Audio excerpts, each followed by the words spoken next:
Aliviar los síntomas del dolor no es suficiente. El médico tiene que interesarse por la lesión o la enfermedad subyacente. En el caso de ciertos dolores agudos, ello es relativamente simple. Si tengo un dolor de muelas causado por una caries, basta que vaya aquí un dentista me trate la muela sin tardar. Pero hay casos en que el dolor agudo pierde su objetivo principal de señal de alarma y se transforma en dolor crónico. Cuando un dolor dura más de 3 meses, ya no se considera un síntoma. El dolor mismo se convierte en enfermedad. El dolor crónico ha tardado en ser reconocido por la medicina. Puede presentarse de muchas formas diferentes: migrañas, dolores musculares o vasculares. También puede resultar de las secuelas de accidentes o de operaciones. Todos los pacientes que lo padecen presentan cierto número de síntomas comunes: reducción de sus actividades, insomnio, disminución de la libido, irritabilidad. Pero uno de los signos más constantes del dolor crónico es la depresión. Además, quienes lo padecen son generalmente incomprendidos por su entorno. Multiplican las consultas al médico y tienen la tendencia a tratarlos con medicamentos, analgésicos, antidepresivos y otros. Poco a poco, estos pacientes empiezan a verse como inválidos. Se replegan sobre sí mismos y se vuelven completamente pasivos e inadaptados. Actualmente, la medicina multiplica sus esfuerzos para tratar a los pacientes que sufren dolores crónicos. Se han establecido verdaderos programas de rehabilitación en los que se incluyen técnicas muy antiguas, como la fisioterapia o la hipnosis, y técnicas punta como la neuroestimulación eléctrica. Parece ser que la neuroestimulación eléctrica era utilizada ya en la época de Sócrates. Para calmar los dolores artríticos y los de cabeza se utilizaba la electricidad emitida por el torpedo, un pez marino que paraliza a sus presas con una descarga eléctrica. Actualmente los electrodos han sustituido al torpedo, pero el principio es el mismo.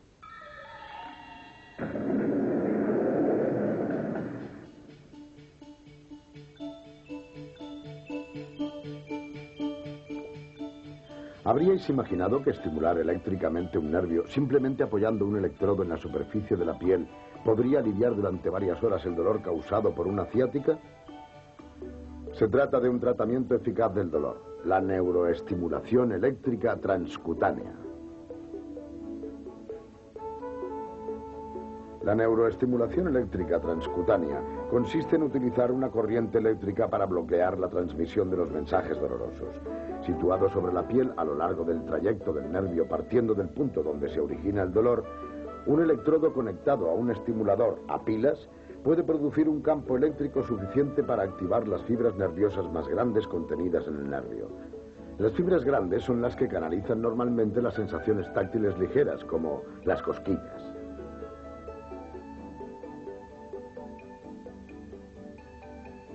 A nivel de la médula espinal, estas fibras nerviosas grandes entran en contacto con las fibras más pequeñas del nervio, que son las que transportan los mensajes dolorosos.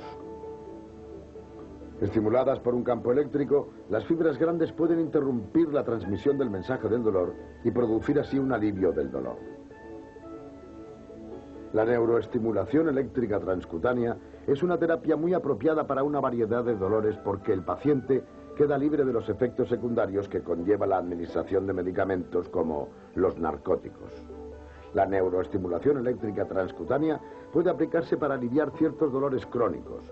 Los dolores de espalda son un ejemplo. Se pueden calmar también dolores postoperatorios, pero no es un tratamiento apropiado para dolores crónicos difusos y mal localizados como los dolores viscerales y de origen psicológico. La única desventaja de la neuroestimulación eléctrica transcutánea reside en su utilización a largo plazo. En numerosos pacientes su eficacia tiene tendencia a atenuarse con el tiempo.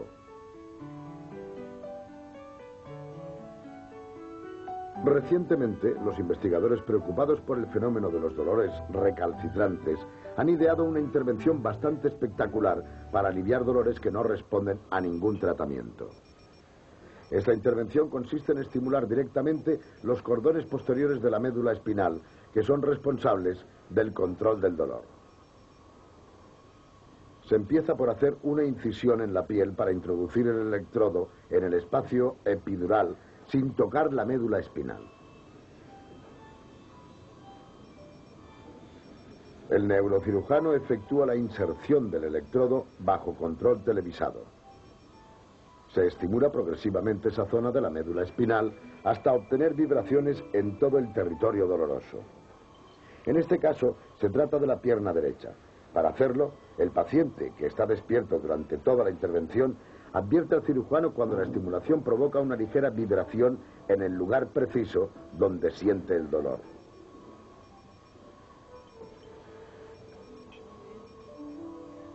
El electrodo se fija a la salida de la columna vertebral.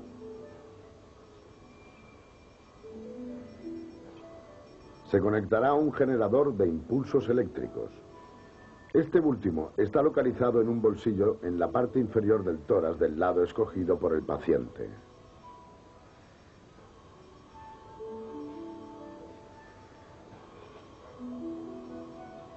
Un conector especial une el generador de impulsos y el electrodo.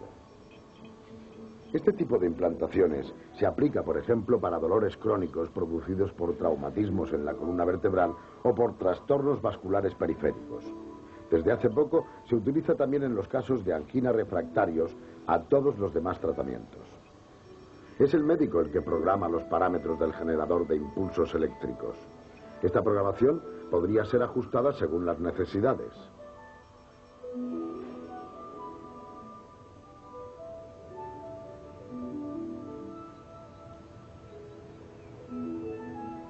Puesto que el electrodo queda implantado permanentemente, el paciente se administra el tratamiento con ayuda del generador de impulsos cuando siente el dolor. El generador de impulsos se pone en marcha siguiendo las directivas que conserva en la memoria. Los impulsos eléctricos emitidos se transmiten a lo largo del cable hasta el electrodo implantado en la columna vertebral. El mecanismo interno de control del dolor queda entonces activado y se produce el alivio.